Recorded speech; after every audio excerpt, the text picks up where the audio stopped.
Avez-vous déjà été submergé par les défis de la vie, où chaque pas semble plus lourd que le précédent? Vous êtes-vous déjà retrouvé face à un tourbillon d'incertitudes, cherchant désespérément un phare pour vous guider? Si c'est le cas, vous n'êtes pas seul. Dans notre monde moderne, rapide et imprévisible, il est facile de se sentir perdu, de douter de soi ou de ne plus savoir comment avancer. Mais aujourd'hui, sur Sagesse en évolution, nous allons plonger dans la vie et les enseignements d'un homme dont la sagesse transcende les siècles, Marc Aurèle. Imaginez un instant ce que cela signifie d'être à la tête de l'un des empires les plus puissants de l'histoire, tout en portant le poids de la responsabilité, entouré par la guerre, la maladie et les intrigues politiques. C'est dans ce contexte difficile que Marc Aurèle, bien plus qu'un empereur, était un penseur stoïcien, un homme qui a consigné ses réflexions profondes et intemporelles dans un ouvrage que nous connaissons aujourd'hui sous le nom de Pensées pour moi-même. Ses écrits, destinés à sa propre méditation et non à la publication, révèlent une richesse de conseils pratiques qui résonnent encore aujourd'hui. Pourquoi ces réflexions, écrites il y a près de 2000 ans, sont-elles toujours pertinentes dans notre société contemporaine? Parce qu'elles touchent à l'essence même de l'expérience humaine. Comment surmonter l'adversité, rester fort face aux tempêtes de la vie et vivre de manière authentique et vertueuse malgré les obstacles. Ces paroles, loin d'être des concepts abstraits, offrent des solutions concrètes pour naviguer dans un monde en perpétuel changement. C'est un voyage que nous entreprenons aujourd'hui, un voyage qui pourrait bien redéfinir votre façon de percevoir la vie et ses épreuves. Imaginez pouvoir transformer chaque difficulté en une opportunité de croissance et trouver la sérénité même au milieu du chaos. Restez avec nous, car nous allons explorer comment les leçons de Marc Aurèle, un empereur philosophe, peuvent vous armer de la force intérieure nécessaire pour affronter les défis quotidiens et cultiver une vie plus équilibrée et résiliente. Vous serez peut-être surpris de constater que les préoccupations de Marc Aurèle ne sont pas si différentes des nôtres.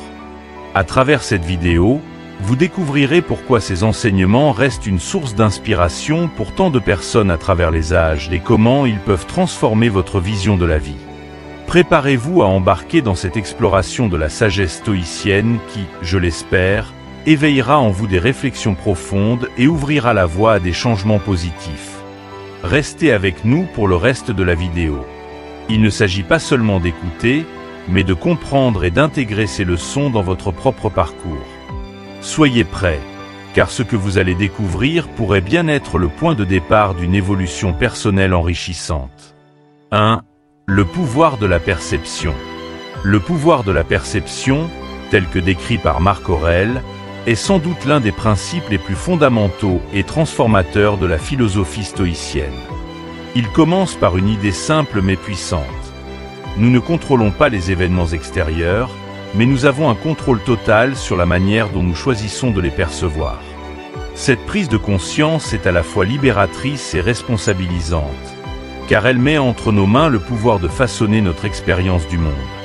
Marc Aurèle écrivait cela dans un contexte de guerre, de maladie et de tensions politiques constantes. Pourtant, au lieu de se laisser écraser par le poids de ses responsabilités, il a décidé de cultiver un esprit clair et discipliné, capable de transformer les obstacles en tremplin. Pour comprendre pleinement l'impact de ce principe, imaginez un exemple concret de la vie moderne. Une journée où tout semble aller de travers. Vous vous réveillez en retard, il pleut à torrents, et en allant au travail, un embouteillage monumental s'étend devant vous. Les personnes autour de vous semblent nerveuses et impatientes, klaxonnant sans relâche. Dans ce moment, la réaction instinctive serait de céder à la frustration et à la colère, de maudire les circonstances et de laisser la journée entière être teintée de ce mauvais début. Mais que se passe-t-il si vous appliquez l'enseignement de Marc Aurèle?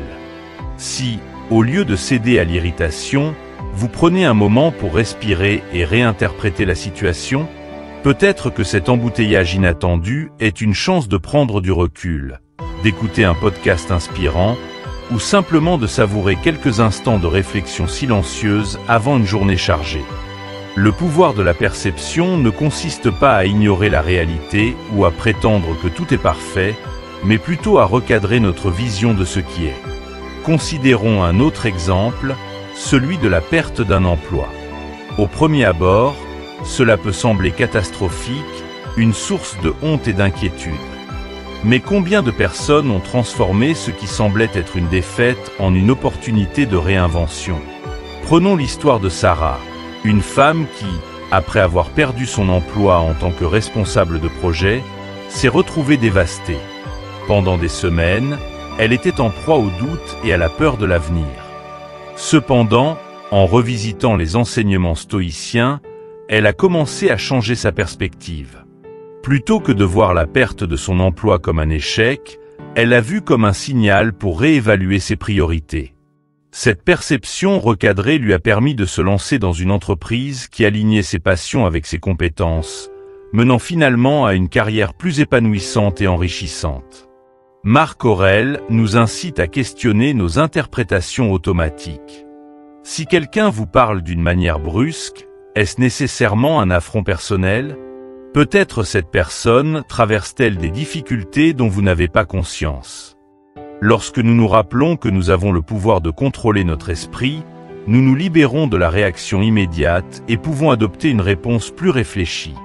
Par exemple, imaginez un collègue qui critique sans ménagement votre travail.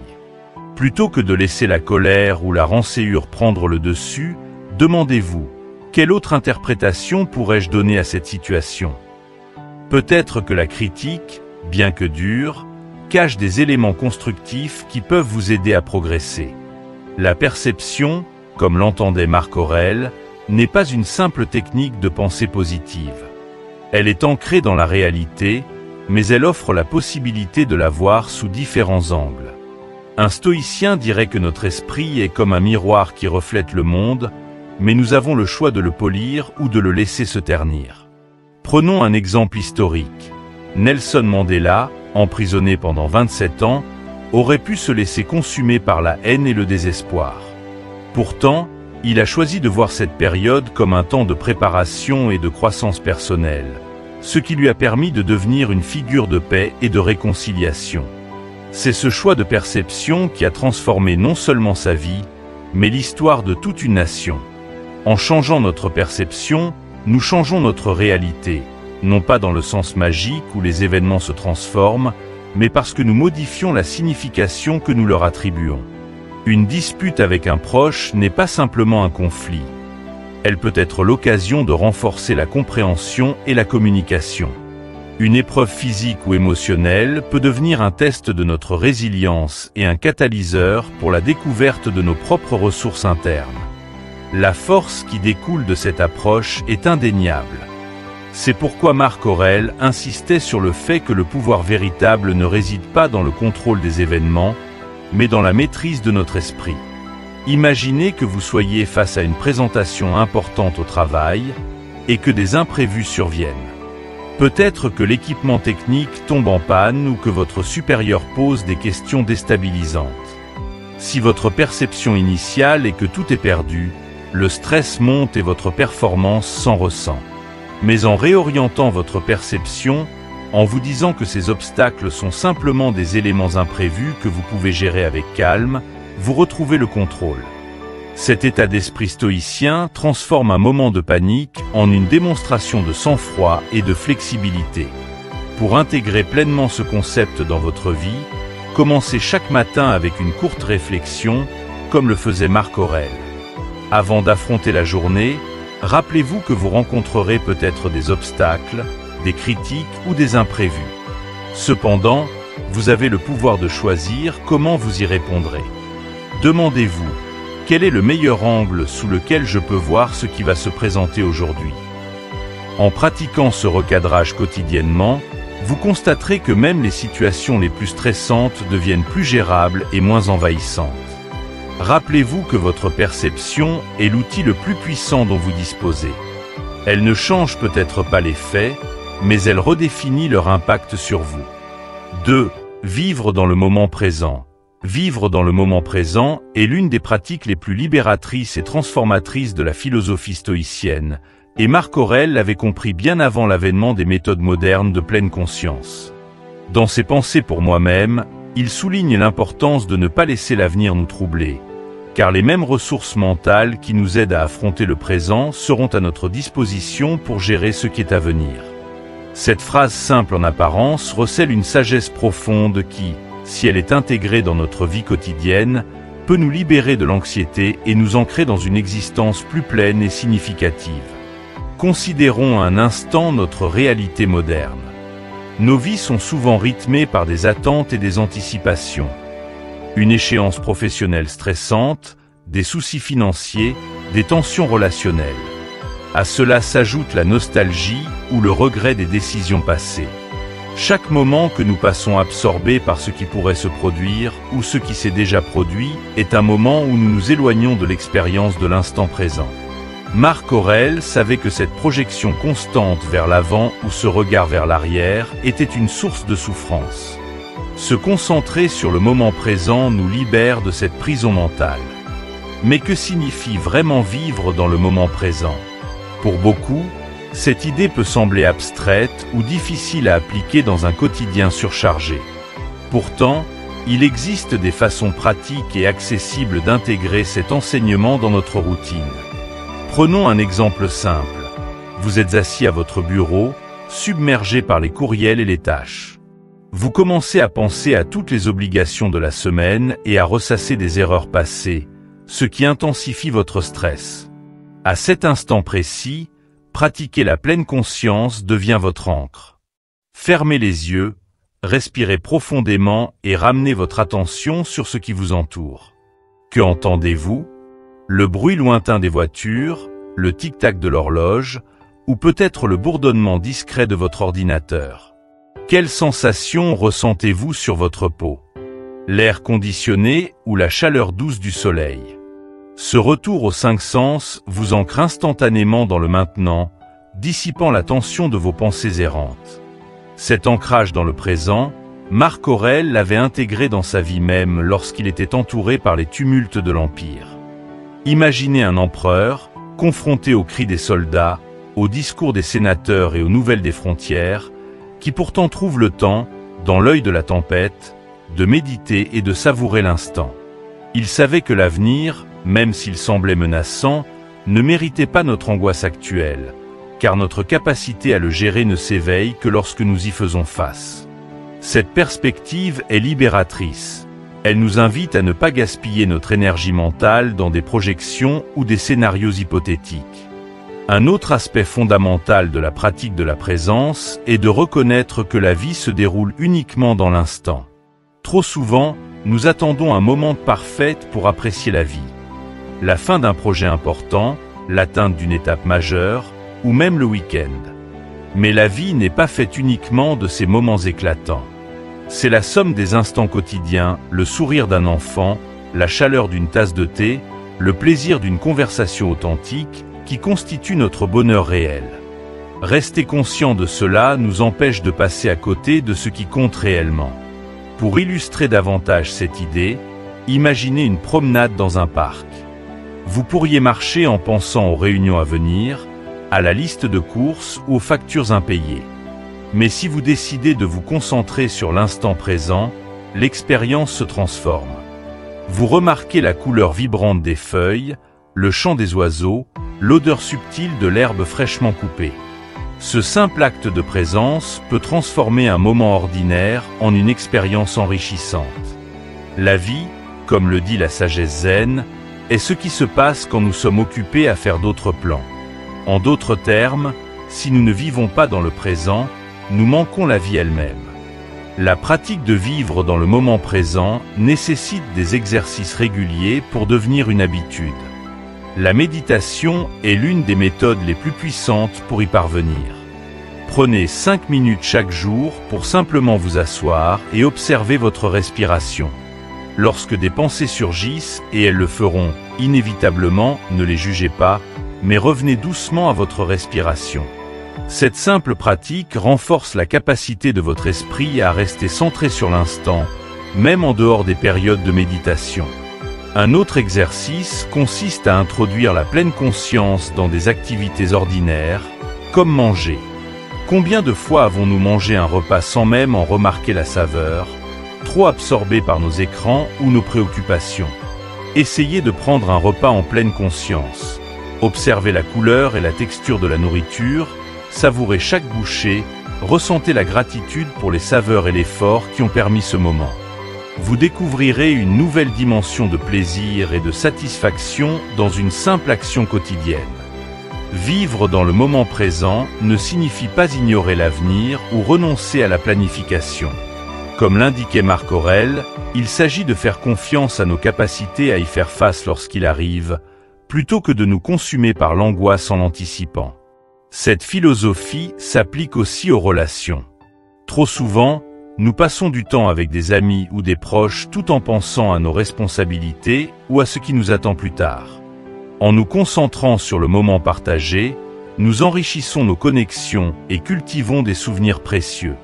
L'enseignement de Marc Aurèle sur le moment présent est un rappel puissant que la vie est vécue ici et maintenant, pas dans des regrets passés ou des peurs futures. Chaque instant est une occasion de vivre pleinement, de respirer, d'observer et d'être. En intégrant cette pratique dans notre quotidien, nous pouvons réduire le stress, renforcer notre résilience et découvrir une paix intérieure que même les tempêtes de la vie ne peuvent ébranler. 3. Accepter l'adversité. Accepter l'adversité est une idée centrale du stoïcisme et l'une des leçons les plus puissantes que Marc Aurèle nous a laissées. Dans ses écrits, il a affirmé que l'obstacle à l'action fait avancer l'action. Ce qui fait obstacle devient le chemin. Cette phrase, bien qu'élégante dans sa simplicité, a le potentiel de transformer profondément notre manière de voir les difficultés que la vie met sur notre chemin. Adopter cette perspective signifie voir chaque défi non pas comme une malchance ou un coup dur, mais comme une opportunité de croissance, un tremplin vers une version plus résiliente et sage de soi-même. Imaginons un instant un épisode difficile de la vie quotidienne. Une évaluation critique au travail, qui pointe du doigt des faiblesses que nous préférerions ignorer. L'instinct initial pourrait être de se sentir attaqué, blessé ou injustement jugé. Cependant, Marc Aurèle nous invite à repenser notre réaction. Au lieu de laisser la critique nous déstabiliser, nous pouvons la voir comme une opportunité d'apprendre et de nous améliorer. Cette perspective transforme ce qui, à première vue, semblait être un obstacle en une occasion de perfectionner nos compétences et de renforcer notre caractère. Ce n'est pas le défi lui-même qui détermine son impact sur nous, mais la manière dont nous choisissons de l'aborder. Prenons un exemple historique qui illustre ce principe de manière éloquente. Thomas Edison, l'inventeur de l'ampoule électrique. Après des milliers d'essais infructueux, on lui a demandé comment il se sentait d'avoir échoué autant de fois. Il a répondu « Je n'ai pas échoué. J'ai simplement trouvé 10 000 manières qui ne fonctionnent pas. » L'échec, pour lui, n'était pas un obstacle insurmontable, mais un passage obligé vers le succès.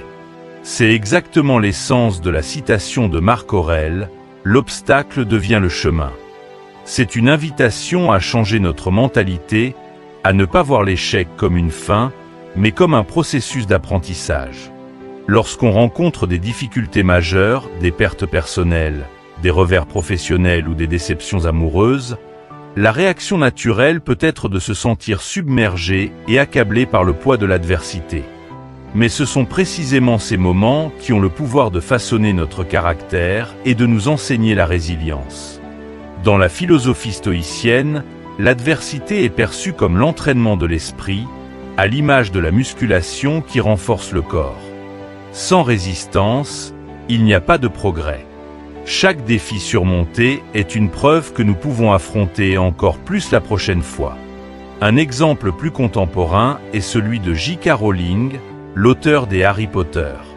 Avant de connaître le succès, elle a fait face à de nombreux refus de la part des éditeurs, était sans emploi et en proie à des difficultés financières. Plutôt que de succomber au désespoir, elle a utilisé ces obstacles comme une force motrice pour continuer à écrire et à croire en son projet.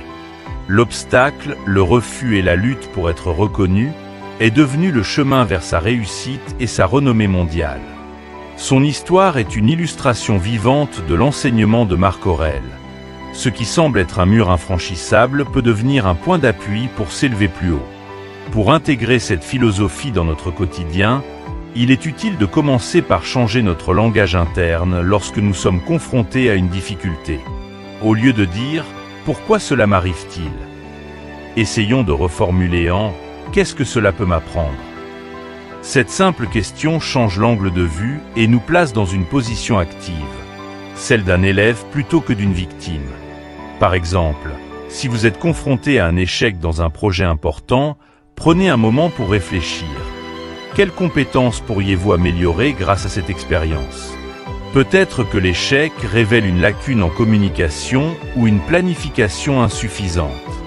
Cette prise de conscience est précieuse, car elle vous guide vers une version améliorée de vous-même. Cette acceptation stoïcienne de l'adversité ne signifie pas que nous devons apprécier les difficultés ou minimiser la douleur qu'elles provoquent. Elle signifie plutôt que, même au cœur de la tempête, il est possible de reconnaître que chaque défi porte en lui une graine de potentiel. Cela demande du courage et de l'entraînement, mais avec le temps, cette approche devient un réflexe mental.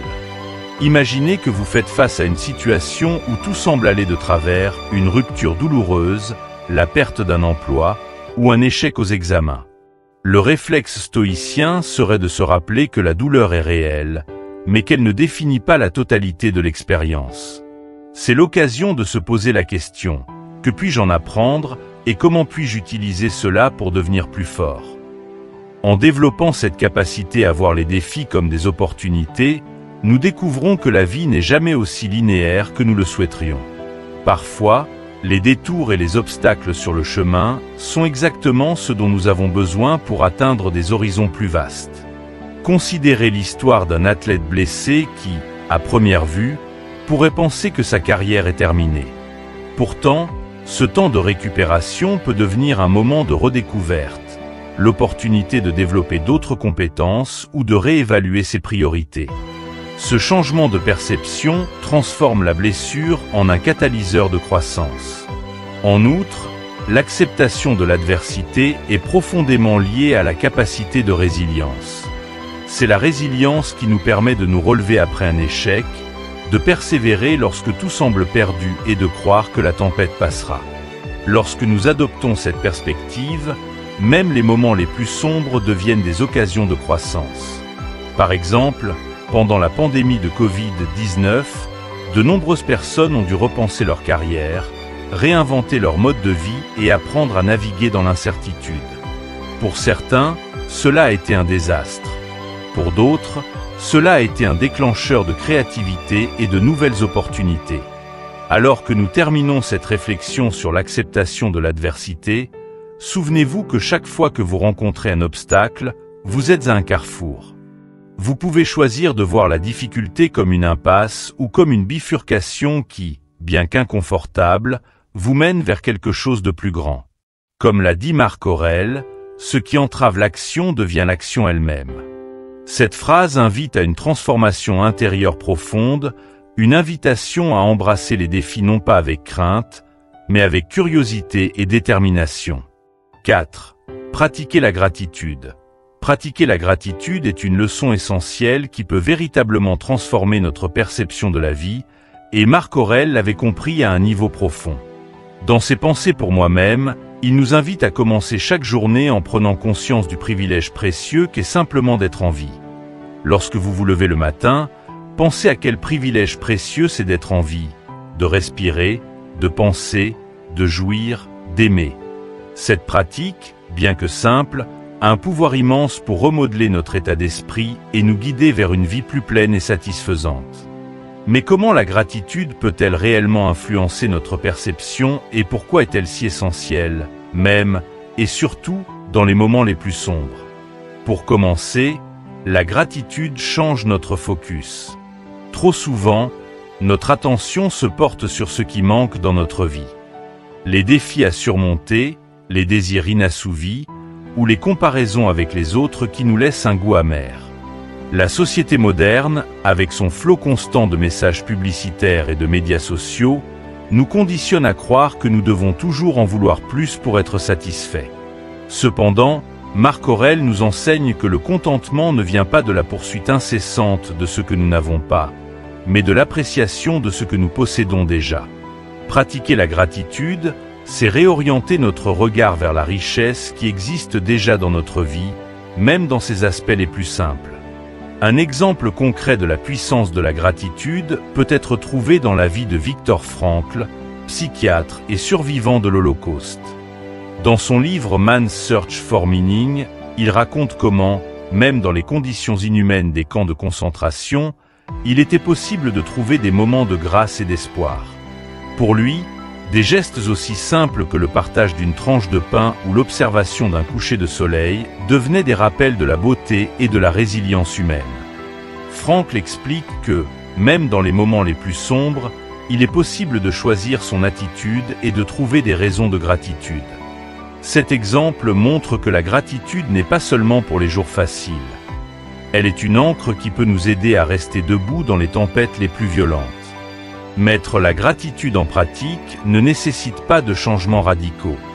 Une technique simple et accessible est de tenir un journal de gratitude. Chaque matin ou chaque soir, prenez quelques minutes pour noter 3 choses pour lesquelles vous êtes reconnaissant. Ces éléments n'ont pas besoin d'être grandioses. Ils peuvent être aussi simples qu'un rayon de soleil qui traverse votre fenêtre, une conversation plaisante avec un ami ou la chaleur d'un repas partagé. Cette pratique répétée change progressivement la façon dont votre cerveau perçoit le monde. Au lieu de se concentrer automatiquement sur les problèmes, il commence à chercher les aspects positifs et à cultiver un état d'esprit plus optimiste et résilient. La science soutient cette pratique. Des études ont montré que la gratitude améliore non seulement notre bien-être mental, mais aussi notre santé physique. Des recherches ont révélé que les personnes qui pratiquent régulièrement la gratitude ont tendance à mieux dormir, à ressentir moins de stress et à être plus heureuses dans l'ensemble. Pourquoi cela? Parce que la gratitude active le système de récompense de notre cerveau, libérant des neurotransmetteurs tels que la dopamine et la sérotonine, qui augmentent notre sentiment de bonheur et réduisent les niveaux de stress. Ainsi, même d'un point de vue biologique, pratiquer la gratitude contribue à notre bien-être global. Pour illustrer à quel point la gratitude peut être transformatrice, pensez à un défi que vous avez récemment rencontré. Peut-être était-ce un projet professionnel difficile ou une période de conflit familial. Au moment de la tempête, il est naturel de ressentir du stress et de la frustration. Mais une fois l'épreuve passée, prendre le temps de se demander ce que cette situation vous a appris ou ce qu'elle a révélé de la force et du soutien autour de vous peut changer radicalement la manière dont vous vous en souvenez. La gratitude permet de réécrire le récit de l'adversité en un récit de croissance et de connexion. Il est également essentiel de pratiquer la gratitude envers les personnes qui enrichissent notre vie. Prendre le temps d'exprimer notre reconnaissance peut renforcer nos relations et créer un cercle vertueux de positivité. Pensez à un moment où quelqu'un a exprimé sa gratitude envers vous. Peut-être que cela vous a surpris et réchauffé le cœur. Maintenant, imaginez l'effet que vous pouvez avoir en rendant l'appareil à quelqu'un d'autre. Un simple merci sincère ou un message pour exprimer à quel point vous appréciez la présence de quelqu'un dans votre vie peut non seulement illuminer sa journée, mais aussi approfondir vos liens. La gratitude ne signifie pas ignorer les difficultés ou faire comme si tout allait bien. C'est plutôt un exercice de reconnaissance que, même dans l'imperfection de la vie, il y a des éclats de lumière. Marc Aurèle, qui faisait face à des périodes de guerre, de maladie et de trahison, trouvait toujours le moyen de reconnaître les aspects positifs de son existence. Lorsqu'il nous dit de penser au privilège d'être en vie, de respirer et d'aimer, il nous rappelle que, même dans les moments de douleur, la vie recèle des trésors souvent négligés. Enfin, la gratitude nous aide à développer un sentiment de contentement.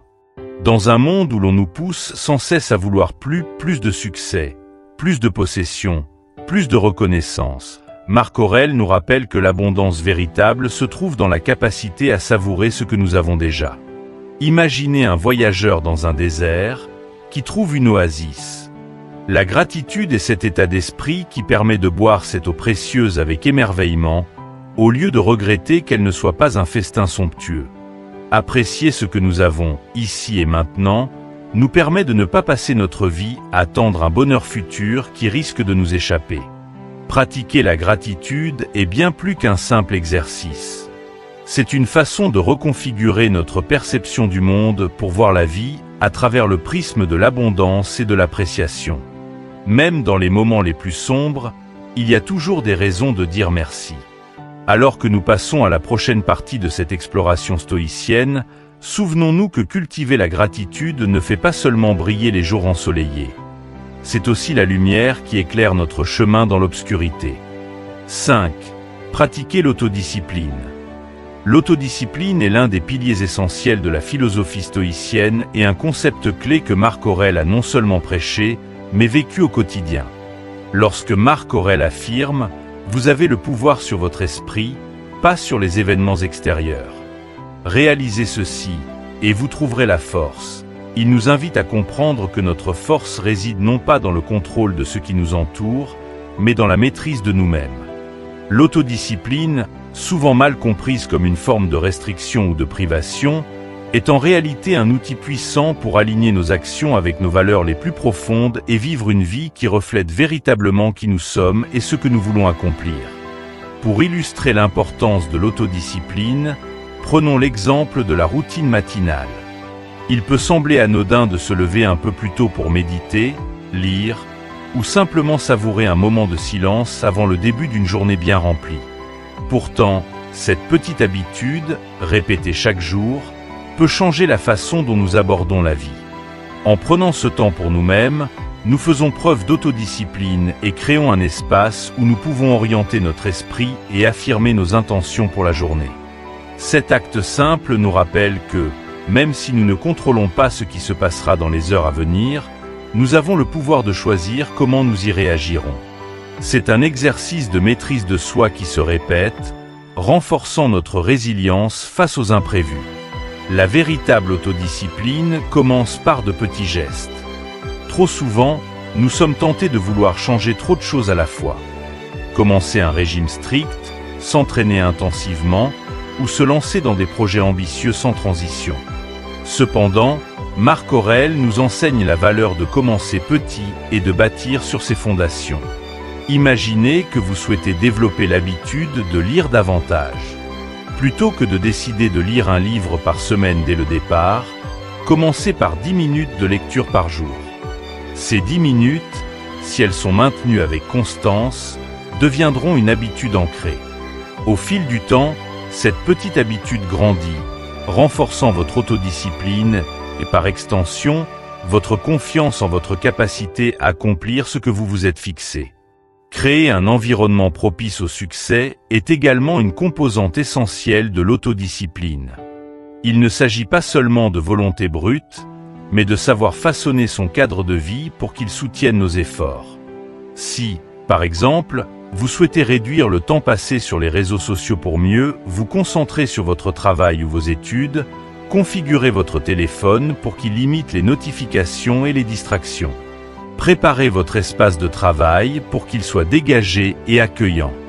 En organisant ainsi votre environnement, vous réduisez la tentation de céder aux distractions et facilitez l'alignement de vos actions avec vos objectifs. L'autodiscipline ne concerne pas seulement les grandes décisions de la vie, mais aussi la façon dont nous gérons les moments quotidiens. Imaginez un scénariste en train d'écrire un script pour un film. Chaque mot, chaque scène est le résultat de centaines de petites décisions disciplinées prises jour après jour. Sans la volonté de rester assis devant son ordinateur malgré les distractions et la fatigue, l'histoire ne verrait jamais le jour. C'est cette même persévérance que nous devons cultiver dans nos propres vies. Chaque fois que nous faisons un choix aligné avec nos valeurs, qu'il s'agisse de nous lever pour faire de l'exercice alors que nous préférerions rester au lit ou de choisir de lire un livre éducatif plutôt que de regarder la télévision, nous renforçons notre autodiscipline. Mais pourquoi est-ce si important ? Parce que l'autodiscipline est ce qui nous permet de nous rapprocher de notre potentiel le plus élevé. Elle nous permet de dépasser la gratification instantanée et de nous concentrer sur ce que nous voulons réellement à long terme. Considérez un coureur qui s'entraîne pour un marathon. Chaque matin où il choisit de courir malgré la pluie, le froid ou la fatigue, il cultive non seulement sa forme physique, mais aussi sa force mentale. C'est cette force qui le mènera jusqu'à la ligne d'arrivée le jour de la course. De la même manière, chaque acte d'autodiscipline que nous posons nous prépare pour les moments où nous devrons faire preuve de courage et de détermination dans des circonstances plus importantes. L'autodiscipline, cependant, ne doit pas être confondue avec une rigidité inflexible. Il ne s'agit pas de se priver de tout plaisir ou de vivre sous la contrainte, mais de trouver un équilibre entre l'effort et la récompense. Par exemple, si votre objectif est de mener une vie plus saine, l'autodiscipline vous pousse à faire des choix alimentaires judicieux la plupart du temps, tout en vous permettant de savourer occasionnellement un dessert sans culpabilité. Cette flexibilité est essentielle pour que l'autodiscipline soit durable.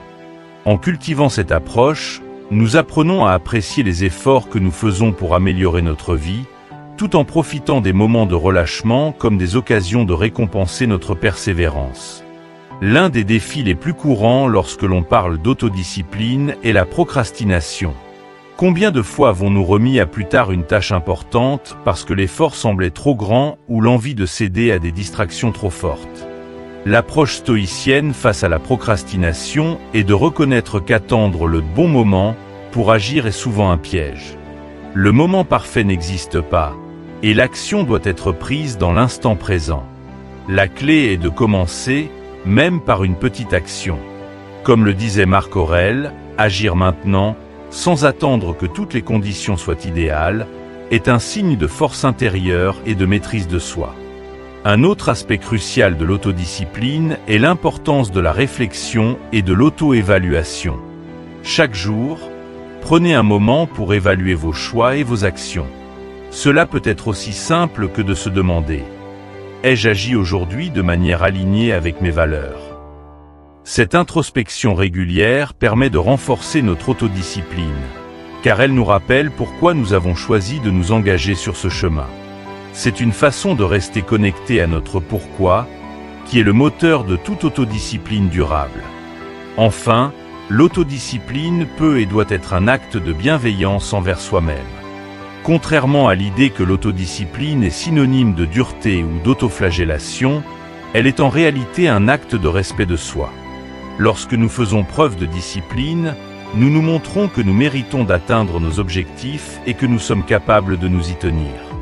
Cela renforce notre estime de soi et nous donne la certitude que nous pouvons compter sur nous-mêmes pour avancer, même lorsque la route devient difficile. Pratiquer l'autodiscipline est un moyen de reprendre le contrôle de notre vie, de choisir nos actions en fonction de ce qui compte vraiment et non de ce qui est facile ou tentant à court terme. Chaque petite victoire quotidienne alimente la suivante et, à terme, nous permet de bâtir une vie alignée avec nos valeurs et nos aspirations les plus profondes. Alors que nous poursuivons notre exploration stoïcienne, gardons à l'esprit que l'autodiscipline est le pont entre nos intentions et notre réalité. Ces enseignements de Marc Aurèle, bien que vieux de plusieurs siècles, résonnent avec une pertinence étonnante dans notre vie contemporaine. Ils agissent comme des phares dans l'obscurité, nous guidant vers une existence plus consciente, résiliente et remplie de sens. En intégrant les principes stoïciens tels que le pouvoir de la perception, la pratique de l'autodiscipline, la gratitude et l'acceptation de l'adversité, nous découvrons une manière nouvelle de vivre, une manière qui nous recentre sur l'essentiel et nous aide à affronter les défis quotidiens avec une force intérieure renouvelée. La philosophie de Marc Aurèle n'est pas une simple collection d'idées abstraites. Elle est une invitation à l'action, un manuel pour transformer nos pensées et notre comportement. Chaque leçon est une clé qui peut ouvrir la porte à une vie plus riche, en nous permettant de voir les obstacles non plus comme des barrières, mais comme des opportunités de croissance. L'application de ces principes dans notre vie peut se faire par de petits pas quotidiens. Prenez le temps de choisir une leçon qui vous a particulièrement marqué dans cette vidéo, que ce soit la pratique de la gratitude, l'autodiscipline ou le vivre dans le moment présent. Engagez-vous à l'intégrer dans votre routine cette semaine et observez l'impact qu'elle peut avoir sur votre bien-être mental et émotionnel. Peut-être commencerez-vous chaque matin par exprimer 3 choses pour lesquelles vous êtes reconnaissant, Ou choisirez-vous de passer quelques minutes à réfléchir sur vos actions de la journée pour aligner vos choix avec vos valeurs? Vous pourriez également décider de recadrer votre perception face à un défi spécifique en vous demandant « Quelles leçons puis-je en tirer ?» Ces petits changements, lorsqu'ils sont pratiqués régulièrement, se transforment en un mode de vie stoïcien qui favorise la paix intérieure et la résilience. Il est important de se rappeler que la sagesse n'est pas seulement dans la compréhension intellectuelle, mais dans la mise en pratique. C'est en appliquant ces enseignements que nous nous donnons l'opportunité de grandir et de nous améliorer. Marc Aurèle lui-même l'a souligné, il ne suffit pas de savoir ce qu'est un homme bon, il faut en être un. Ce chemin vers l'amélioration personnelle est un voyage, non pas vers la perfection, mais vers une version de nous-mêmes qui est en constante évolution, alignée avec nos valeurs profondes et nos objectifs. En cultivant cette manière de vivre, nous ne bénéficions pas seulement de ses effets dans l'instant présent, mais nous construisons également une vie qui, à long terme, est plus ancrée, plus équilibrée et plus authentique. Ensemble, continuons à apprendre et à grandir, en nous inspirant des sagesses anciennes pour façonner un avenir meilleur et plus conscient. C'est cette démarche collective et individuelle qui nous permet de créer une communauté de personnes engagées à s'élever et à s'influencer mutuellement positivement. Si vous avez trouvé de la valeur dans cette vidéo et dans les enseignements partagés, je vous encourage à l'aimer, à la partager avec ceux qui pourraient en bénéficier, et à vous abonner à Sagesse en Évolution pour ne manquer aucune future exploration des trésors de la philosophie et du développement personnel. N'oubliez pas de cliquer sur la cloche de notification pour être alerté à chaque nouvelle publication. Ensemble, continuons ce voyage vers une vie plus riche de sens et de sagesse. Merci de faire partie de cette communauté grandissante.